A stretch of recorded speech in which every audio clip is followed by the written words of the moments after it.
Friday. It's Illinois in Focus Daily. I'm Greg Bishop with the Center Square. Get the live show each and every weekday morning right here with the Center Square on YouTube. You can get the podcast where you get podcasts. Just search Illinois in Focus. You'll find it. Don't forget about the weekend edition as well, where Executive Editor Dan McCaleb and I discuss the latest news in the land of Lincoln. But we wake up each morning to break things down for you here and give you as much of an overview as possible to understand what's going on with Illinois state government. As an associate editor for Illinois for the Center Square, I'm on the ground when they're in session, watching all kinds of feeds come through. It's like looking at my screen here. I've got a ton of screens with different things popping all over the place. But at the Capitol, I mean, the operation is much more intense. I should do like some kind of behind-the-scenes documentary or something just to show you what it's like as a day in the life of a reporter at the State House. So maybe we'll devise that as session really gets underway. But yes, welcome in. Of course, my name's Greg Bishop. I appreciate you guys being here each and every weekday morning. The live chat is always lively. Go check that out, and you can join the conversation live. But obviously, if you can't, we segment things out. That's why you need to subscribe to the Center Square on YouTube. Coming up, we'll hear some more about the debate around Illinois' sanctuary state policies, especially with Chicago Mayor Brandon Johnson set to testify in front of a House committee in Washington, D.C. next week. Some residents got up this week to complain about the state's and the city's sanctuary policies, so we'll hear some of that as well. And on the House floor yesterday here in Illinois, in Springfield, the debate over the non-citizen migrant health care subsidies that ballooned. We talked about that earlier this week. Well, the fallout continued with more conversation on the House floor yesterday, so we'll hear some of that as well. Up next, though, we'll do What's Up in Washington, D.C., where you've got Illinois U.S. Senator Dick Durbin complaining about the Trump administration and Governor J.B. Pritzker complaining about the Trump administration. All of this while, some actions are being taken to shrink the size of government and try to go after any kind of waste and abuse or possible fraud of U.S. taxpayer dollars. So stay tuned. That's here with Illinois in Focus Daily. I'm Greg Bishop. Like, subscribe, hit that notification bell. Join us each and every weekday morning for Illinois in Focus Daily.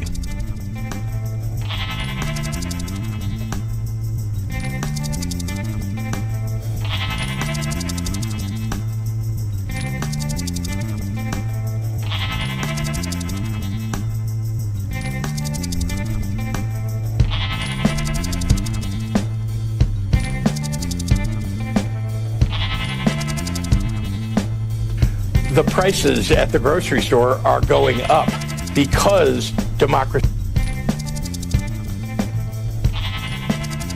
God, if you get the live show, you get to see the little slip-ups. More behind the scenes.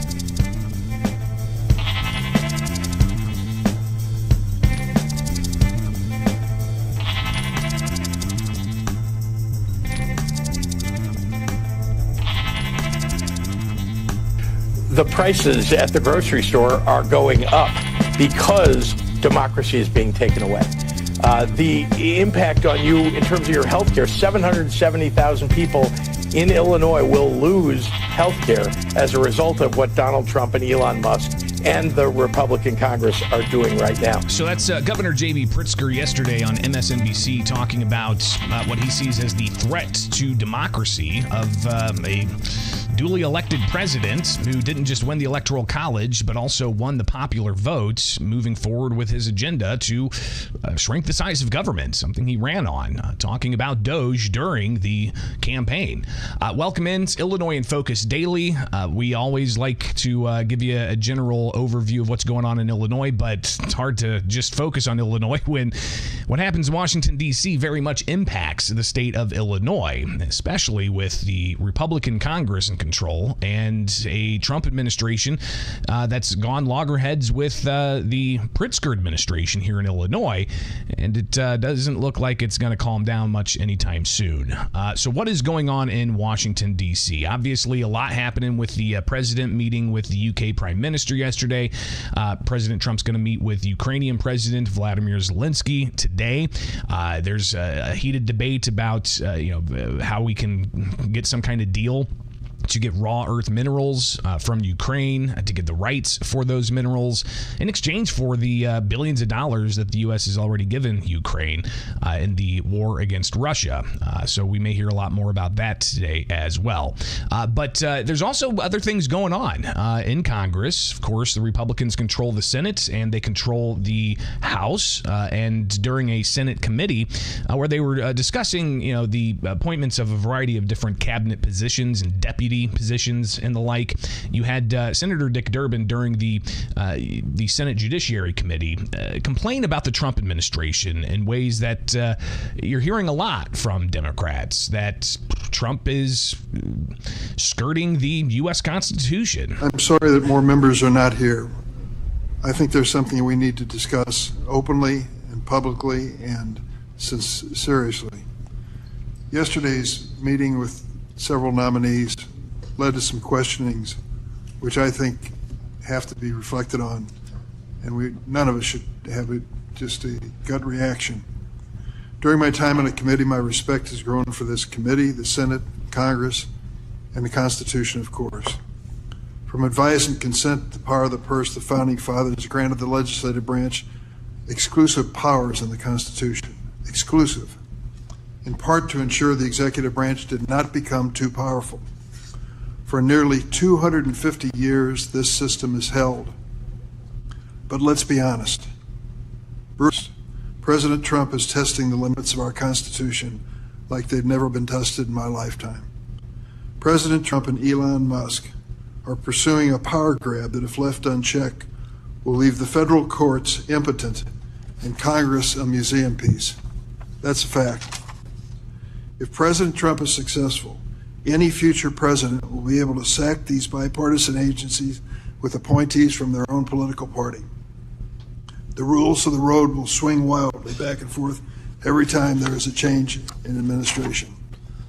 Yesterday, when we asked about court orders, it was an interesting conversation. The nominees were not willing to say unequivocally that a public official should follow an order of the court. So, again, Durbin talking about what he sees as a problem of Trump getting elected and ordering agencies to find savings and having, an advisor in Elon Musk come in with his team to go through, USAID, Social Security. I mean, he joked that they're going to try to go to Fort Knox to see if there's gold still there. That's going to be interesting. So, but the Democrats, their line of messaging seems to be that Trump is skirting the Constitution. Of course, there's lawsuits flying all over the place. You've got even one in particular that the U.S. Supreme Court has at least stepped in on a preliminary basis to allow for the Trump administration to move forward with some certain actions. And of course, all of this surrounding your tax dollars coming from Washington, D.C., going out to all kinds of programs, including grants to a state like Illinois.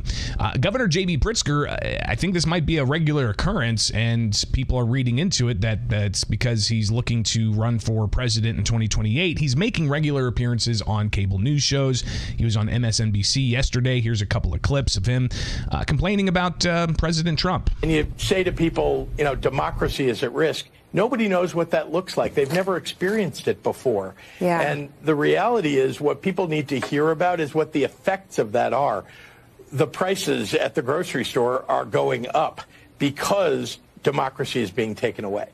The impact on you in terms of your health care, 770,000 people in Illinois will lose health care as a result of what Donald Trump and Elon Musk and the Republican Congress are doing right now. So Pritzker says that this is a red alarm, red alert, and he put the call out for people to call their senators and their representatives and complain about it.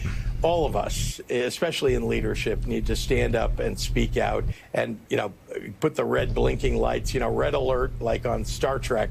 Yeah. We are under attack.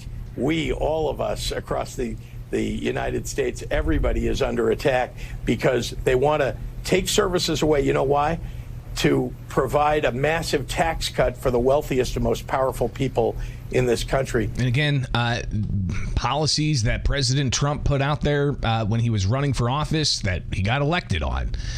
So I think there's a lot of people who quickly will, when they hear Governor Pritzker say that Trump's a threat to democracy, they'll quickly look at what Pritzker did in the first part of his administration. I mean, he came into office in 2019, and then a year later, you had the COVID-19 pandemic, and the governor shut down schools. At one point, told people they can't go to church, even went as far as saying you couldn't have more than, 3 or 4 people on a boat out on a lake, and all of the other things that went with it, from shutting down mom and pop stores but allowing the big box stores to stay open, by ultimately moving forward with month after month after month of executive orders limiting economic impact.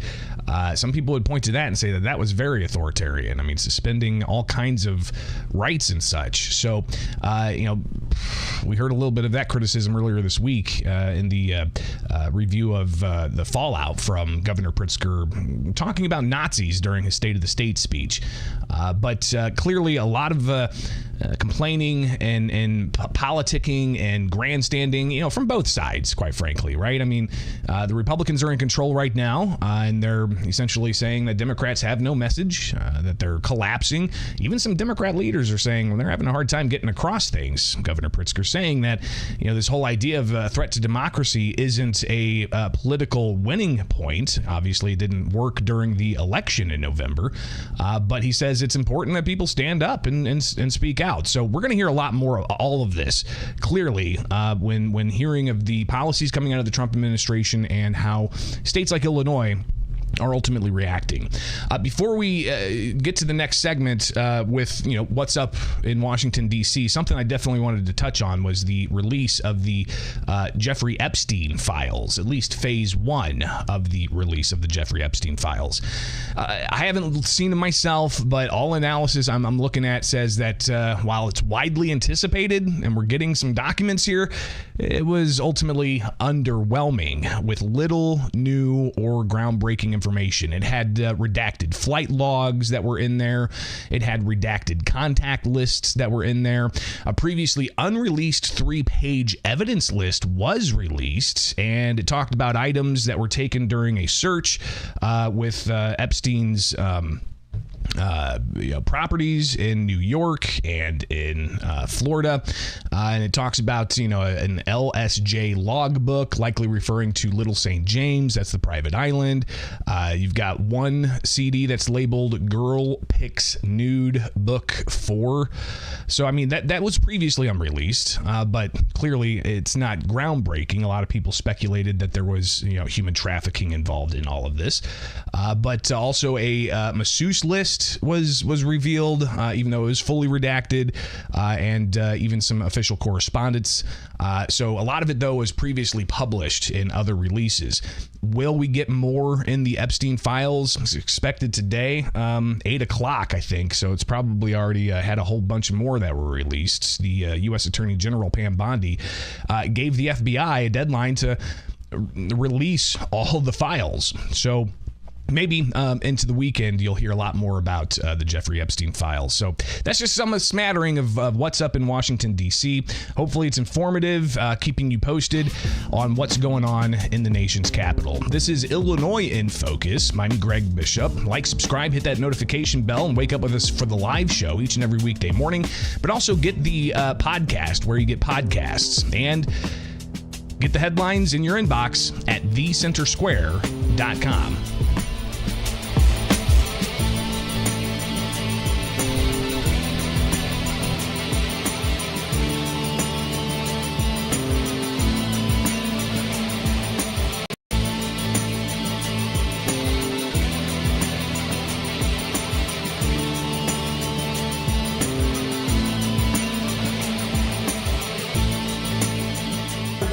More than ever that this is a time that the state of Illinois stands up and says that we love immigrant families, that they are our family, that you are not going to come into our house and just try to take people and separate families in this state. People have rights. They are called human rights. Do not forget that we in Chicago do not support sanctuary cities, especially the people who live on the south and west side who had our schools turned into migrant shelters. So stop paying for illegal health care benefits, stop paying for illegals, start putting Illinois citizens first, and I am sure President Trump would be happy to work with you. Thank you. Just some of the back and forth over the past few days over the issue of Illinois' sanctuary state policies. Welcome in. It's Illinois in Focus Daily. Next week, Chicago Mayor Brandon Johnson is going to be testifying in front of a House Oversight Committee about sanctuary policies. And all of this, if you go to thecentersquare.com, you can get the newsletter each and every weekday morning on national news, but also Illinois news. You'll see Bethany Blakely's story about Republican senators file bill targeting sanctuary jurisdictions. So let's just read a little bit from the Center Square's article here, where you can, again, get this in your inbox each and every weekday morning, or just go to thecentersquare.com and get the stories. But Republicans in the U.S. Senate, led by Senator Ted Cruz of Texas, has filed a bill to provide protections for law enforcement officials in sanctuary jurisdictions and expand penalties for noncompliance with federal immigration enforcement. Cruz filed the Stop Dangerous Sanctuary Cities Act to ensure state and local law enforcement officers have legal protections when cooperating with federal immigration officials targeting the most dangerous criminal offenders illegally in the U.S. Now, why is this important? Illinois has the Trust Act, which ultimately says local and state law enforcement are prohibited from cooperating with federal immigration officials under many circumstances. And it's even to the point where, while sheriffs get notices of the various types of deportation orders that may be in their area, they can't do anything about it. They'll be violating state law. So, a lot of conversation about skirting law. In the last segment with What's Up in Washington, D.C., we heard, Senator Dick Durbin from Illinois and Illinois Governor J.B. Pritzker say that democracy is under attack. But when you look at Illinois, is it not democracy under attack when the state is flouting federal immigration law, right? So that I think is going to come into fine contrast and focus next week when we have Chicago Mayor Brandon Johnson set to testify in front of Congress. Now, here's a little bit of a highly produced video that House Oversight Committee, led by Republicans, put together of the, a preview of sorts of what to expect for the House Oversight Committee that's going to be on March 5th. For many years, a radical and corrupt establishment fails to protect our magnificent, law-abiding American citizens, but provide sanctuary and protection for dangerous criminals. Pushback in the sanctuary city of Boston. Mayor Michelle Wu says the city will not cooperate with his plan for mass deportation. These agents in Massachusetts arresting 2 illegal immigrants facing sex crimes against children in 2 separate instances. Illegal alien from Haiti, the gang member with 17 criminal convictions. Trump, you feel me? Will Biden forever, bro. Thank Obama for everything that he did for me, bro. The goal of the Trump administration is to get us to surrender our humanity. To Mayor Brandon Johnson continue to reinforce his sanctuary city status to fight back against President Donald Trump's immigration policies. So this is an example of sanctuary cities, right? You got an illegal alien convicted of sex crimes involving children, and he's walking the streets of Chicago. We are compassionate people, so we're doing everything in our power to to demonstrate compassion. Lighting a sleeping woman on fire. So again, it goes on from there. I mean, it's a good almost 3-minute long video, and you can see that at the Oversight Committee's X page. And again, March 5th is when that's going to happen. Boston, Chicago, Denver, New York City mayors are going to be in front of that committee to discuss and take questions about what some say is these sanctuary policies flouting federal immigration law, right? I mean, you always hear people need to follow the rule of law, but I mean, this is a federal law that states and cities like Chicago are bucking, right? So Chicago Mayor Brandon Johnson was asked about this earlier this week, and here's what he had to say. Fanning the flame. Not that one. Let's go to this one. Okay, in 5, 4, 3, 2, 1. Well, look, our welcoming city ordinance, as well as the complementary state law that the state of Illinois provides, ensures that our local law enforcement shows up in the most transparent and effective way. That we do not want any individuals who are undocumented or otherwise to have breakdown between their ability to communicate with law enforcement. You know, as far as, you know, our status, again, as a 40-year trajectory of being a welcoming city for immigrants from around the globe, whether they are Jewish or Chinese or Polish or Italian, Mexican, you know, we're going to remain a welcoming city and hold to our values. So he goes on from there, but the issue is difference between legal immigrants and illegal immigrants. And there may inject a sense of, well, some of them are asylum seekers. Let's see that breakdown. Let's see where they're at in the process. And do we actually have asylum seekers that came through ports of entry?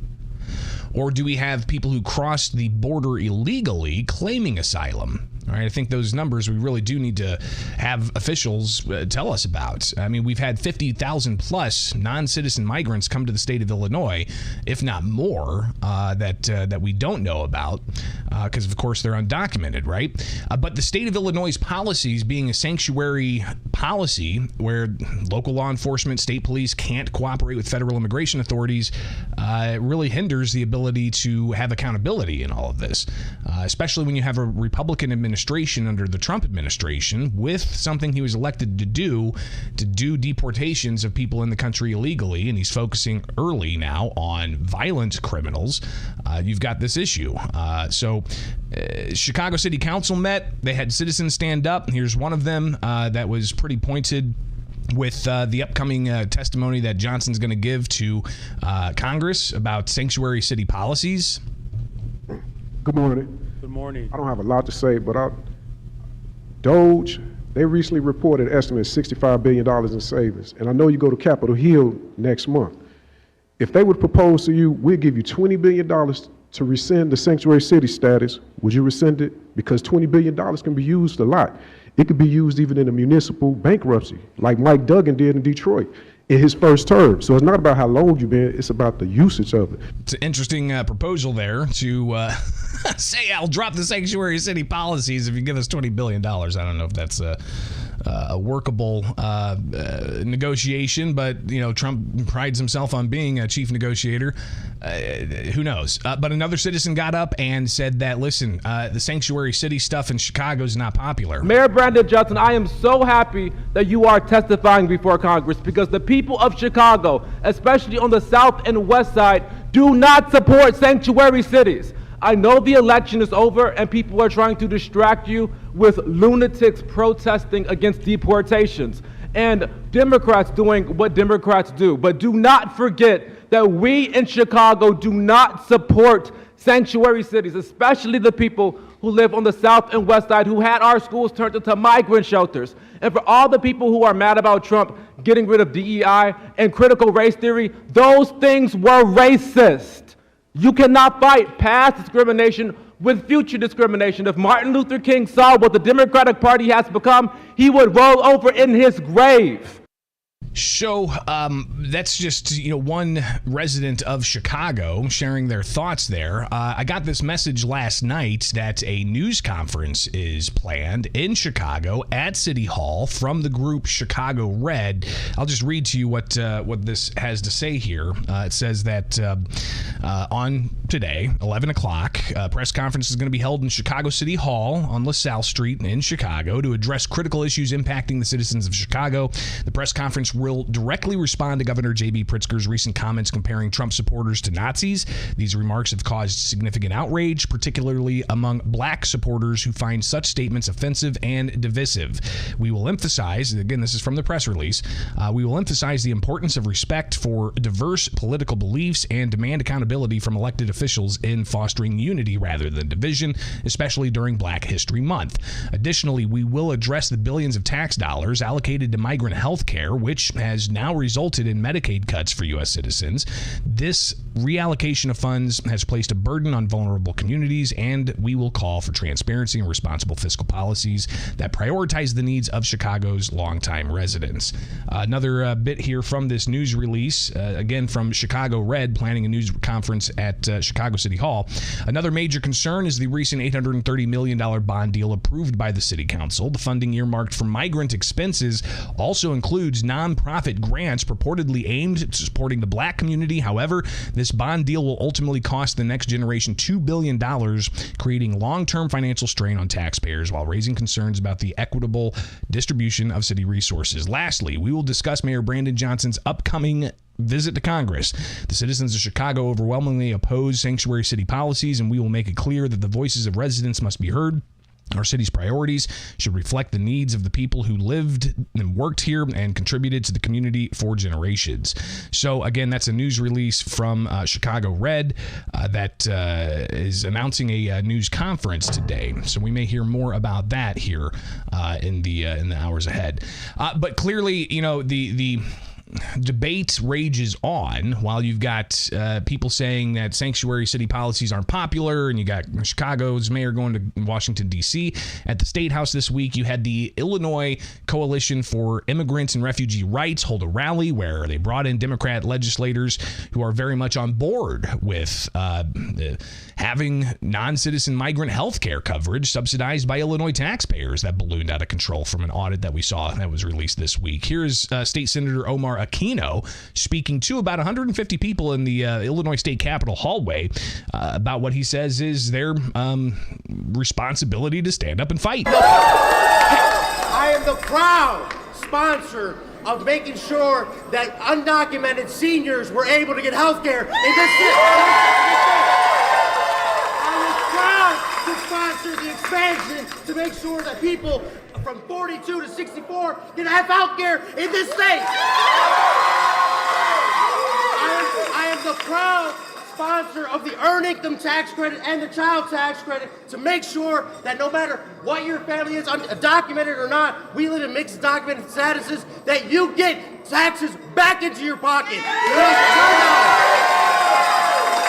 I am proud to stand with these champions behind me and all these champions all in front of me right here, who are going to make sure that we say more than ever that this is a time that the state of Illinois stands up and says that we love immigrant families, that they are our families, that you are not going to come into our house and just try to take people and separate families in this state. Not here. People have rights. They are called human rights. I don't care if they have a document or not. And when you are complaining as a federal government that you are being informed of your rights and that you can't be separated that easily because we ain't no fools, then tough luck. Yes. Because here in the state of Illinois, we stand up for all immigrants, and we are going to continue to fight together. Let's get to it. So very passionate, and of course he's in the majority party at the State House. They have super majorities, Democrats do, in both the Illinois House and the Illinois Senate. But it doesn't stop Republicans from continuing to highlight the problems that they see with the policies Democrats have, and the bloat and the cost to Illinois taxpayers. Here's State Representative C.D. Davidsmeyer on the House floor yesterday, standing up, talking about that audit that came out earlier this week from the Illinois Auditor General. The key findings of that audit were frankly shocking. And some of those findings were that you have the cost overruns way over what was projected, 286% in one case, and that the checks and balances within the programs for health benefits for immigrant seniors and immigrant adults weren't really checking the eligibility for a whole bunch of these individuals who were getting taxpayer subsidies for health care coverage. So more from C.D. Davidsmeyer. And go. The total cost from 21 to 23 was $1.6 million, and they've updated those to over $2 billion just in healthcare costs directly to the people of the state of Illinois. That doesn't count hotels, that doesn't count any other ancillary things that were a cost to the city of Chicago and to the state of Illinois. As the sponsor of House Bill 1456, which will end taxpayer-funded health care for illegal immigrants, I was surprised to see last week that the governor actually supported part of my idea. He wants to get rid of the HBIA program. Unfortunately, he does not want to get rid of the HBIS program, which is something that I hope that we can work towards. Keep in mind that these programs were not passed through the committee process. They didn't go through the three-step process that we're required to go through. They were added to the BIMP and passed in the middle of the night. We couldn't afford free health care for illegal immigrants when the first HBIS program was passed during COVID, and we certainly cannot afford it now. Even Governor Pritzker has come to that realization. For all the reasons stated above, and in the Auditor General's report, these programs must immediately come to an end. Shut them down now. So C.D. Davidsmeyer sharing his concerns while he was talking. Democrats weren't really paying attention. Others pointing out that is interesting, as Democrats aren't really willing to hear what Republicans have to say, what they feel is wasteful spending and potentially illegal spending. State Representative Lindsay LaPointe, Democrat from Chicago, pushed back on Republicans' criticism. And been accused of having no concern. No concern. On this side of the aisle, we feel like some in this chamber have no concern that Medicaid is at risk. We feel that there's no concern that the $21 billion that the federal government sends to Illinois every year is at risk. We feel that there is no concern that the 772,000 people that are on the Medicaid expansion program that have health insurance for the first time in their lives is at risk. You know, we've heard the same criticism from other prominent Democrats, even Governor J.B. Pritzker, but it sounds hypothetical, at risk, they say. That hasn't happened. And they keep saying, you know, we're concerned about a hypothetical, but the Republicans are saying, no, look at this audit that shows hundreds of millions of dollars spent above and beyond what was estimated for taxpayer subsidies to non-citizen migrants, people in this country undocumented. Are they asylum seekers? Are they here illegally? Again, I'd like to see that breakdown. But you know, the line of politicking and grandstanding here from the elected officials in Illinois, sharing their concerns. More from Lindsay LaPointe. We've opened the conversation about big budget line items today and about people losing their jobs. Thank you, Representative Ammons. And about who cares about what. We care about that existential threat to not only healthcare access, but our state budget. We cannot lose that $21 billion. We cannot lose that $7.34 billion. Thank you, Mr. Speaker. So again, these are hypotheticals where you've got Republicans pointing to things that are being audited that have already happened and having the red flag raised there. State Representative Adam Niemerg, he pushed back on this idea that you've heard Democrats say that health care is under threat and Medicaid is under threat. Here's some of what he had to say on the House floor yesterday. Hi, reporter. Can you guarantee? And this is a question that he's reading from a Oval Office news event with President Donald Trump taking questions. Hi, reporter. Can you guarantee Medicare, Medicaid, and Social Security will not be touched? President Trump, I have said many times that you shouldn't even ask me that question. He said no. But when we have a line item in here, things we talk about line item budgets, and you're $2.2 billion. $2.2 billion. You're 286% higher on your cost estimates for illegal immigrant health care. Other folks throughout the state of Illinois, they have deductibles, they have cost sharing, it comes out of their own pocket. Then on Tuesday, the governor sends a letter to President Trump saying, you guys need to unfreeze the $1.88 billion in federal funding. Well, I'm sure President Trump would be very happy to talk about federal funding to the state of Illinois if you stopped paying for illegal immigrant health care. And this $2.2 billion doesn't even talk about the cost for housing, transportation. That's something I'll be asking the Auditor General about. Who's paying for this? Where are these contracts coming from? Who's making money on this? Because it surely isn't the citizens of the state of Illinois. So stop paying for illegal health care benefits. Stop paying for illegals. Start putting Illinois citizens first, and I am sure President Trump would be happy to work with you. Thank you. And we'll hear a lot more about this. It's only just starting at the Illinois State House, especially with the ongoing questions of federal funds and states' policies for diversity, equity, inclusion, going against Trump executive orders. What happens with education funding when it comes to the possible closure of the Department of Education on a federal level? What happens with this sanctuary state stuff, right? So we'll be watching Brandon Johnson testifying alongside mayors from other sanctuary cities in front of Congress, and we'll bring all of that to you. That's why you need to like, subscribe, and hit that notification bell with us here at the Center Square on YouTube. Get the headlines at thecentersquare.com. Follow us anywhere you get podcasts. Just search Illinois in Focus, and follow me anywhere.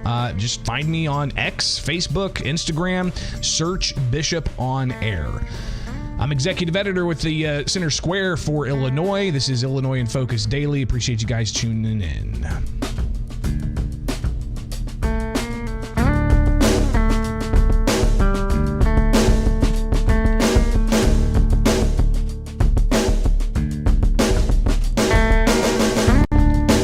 That's all I got for you on this Friday. I hope you guys have a wonderful weekend. We'll be back at it on Monday morning, 8 o'clock. Be sure to like, subscribe, and hit that notification bell so you get notified when we do go live. And we're going to obviously continue the conversation. I'm sure a lot's going to happen today in Washington that we'll have to pick up for Monday morning. But also we'll advance and look ahead for what some of the happenings will be at the Illinois State House. I'm on the ground there when they're in session as an associate editor for Illinois. So get the stories we put together for the state of Illinois at thecentersquare.com/Illinois. Get the newsletter where you can wake up in your inbox and have everything that's happening there. So appreciate you guys being here. We'll see you Monday. Have a great weekend. Be safe.